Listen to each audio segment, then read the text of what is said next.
राधे राधे मेरे प्यारे भाइयों बहनों माताओं व बंधुओं। आज रवि प्रदोष के दिन मैं आपके लिए लाई हूँ रवि प्रदोष की कथा और पूरन पूजा विधि। बंधुओं, जिसे सुनने मात्र से भगवान शिव और माँ पार्वती की कृपा बरसने लगती है।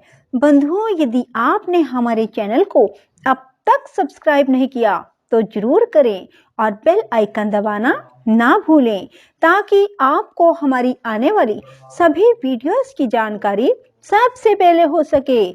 बंधुओं, वीडियो को पूरी सुनने के बाद कमेंट बॉक्स में जय शिव शंकर भोलेनाथ, जय माँ पार्वती जरूर लिखें। बोलो शिव शंकर भोलेनाथ की जय हो, माँ पार्वती की जय हो। यदि प्रदोष व्रत सोमवार को आए तो सोम प्रदोष व्रत कहलाता है, रविवार को आए तो रवि प्रदोष व्रत कहलाता है, और यदि प्रदोष व्रत शनिवार को आए तो शनि प्रदोष व्रत कहलाता है। इसी तरह जिस वार को प्रदोष हो वही प्रदोष व्रत कहलाता। आपको मैं एक बात और बताना चाहती हूँ कि जो भी अविवाहित लड़के या लड़की प्रदोष व्रत करते हैं तो मैं दावे से कहती हूँ कि 5 प्रदोष व्रत करते करते ही उनकी शादी हो जाती है। दोस्तों, यदि प्रदोष व्रत करने से आपकी शादी पक्की हो जाती है तो शादी से पहले माँ पार्वती को चुनरी और श्रृंगार का सामान जरूर चढ़ाएं। प्रदोष व्रत कैसे करें? प्रदोष व्रत वाले दिन सुबह जल्दी उठें, स्नान करें और स्नान करने के बाद मन में संकल्प लें कि हे शिव भगवान, मैं आपके लिए प्रदोष व्रत कर रहा हूँ या कर रही हूँ। मेरी ये इच्छा है, इसे जरूर पूरी करें और व्रत को पूर्ण विश्वास और श्रद्धा से करें। और दोस्तों, पूरा दिन शिव जी का प्रिय मंत्र ओम नमः शिवाय का जाप मन ही मन करते रहें। इस व्रत को नमक रहित भोजन खा कर ही करें, अर्थात शिव प्रदोष व्रत को बिना नमक खाए ही करें। शाम को प्रदोष काल में पुनः स्नान करें और ये प्रदोष काल सूर्य छिपने का समय माना जाता है। 6 बजे से शाम को 7:30 बजे का समय उत्तम माना जाता है। दोस्तों, स्नान के बाद शिव मंदिर में जाएं, वहां भगवान शिव के सामने आसन बिछा कर बैठें और फिर भगवान शिव का ध्यान करें और भगवान शिव की षोडश उपचार पूजा करें। सबसे पहले गंगा जल मिला हुआ जल भगवान शिव को चढ़ाएं और फिर गाय का दूध चढ़ाएं।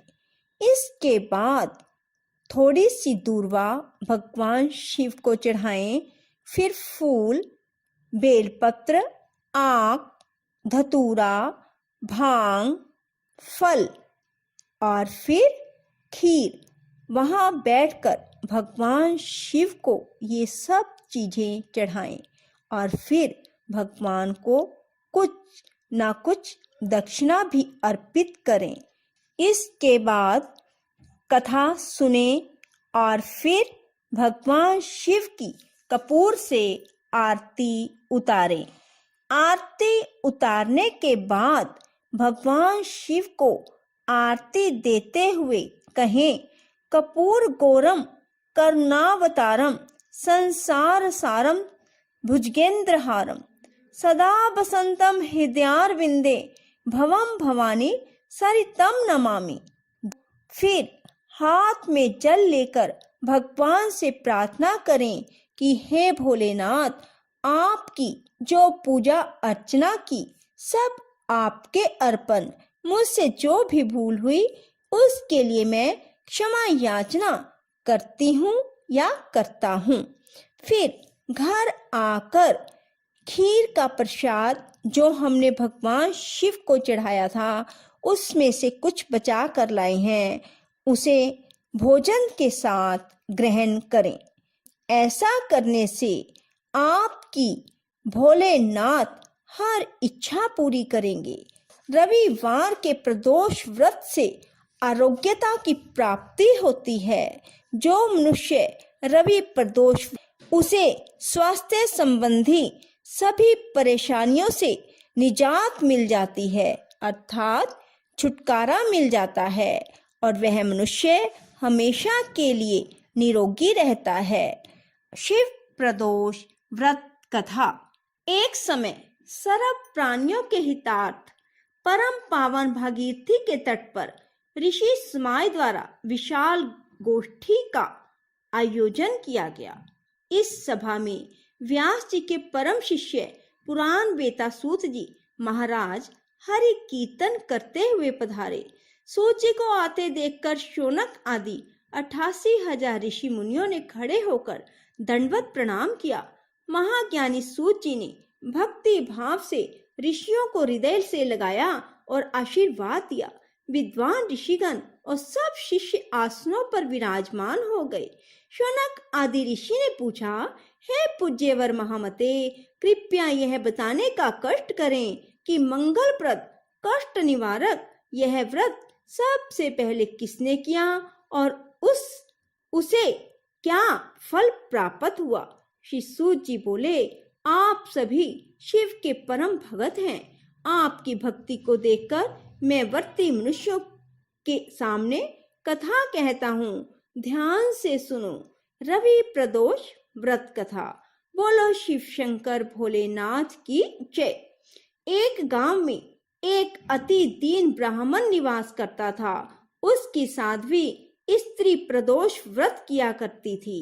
उसे एक ही पुत्र रतन था। एक समय की बात है, वह पुत्र गंगा स्नान करने के लिए गया।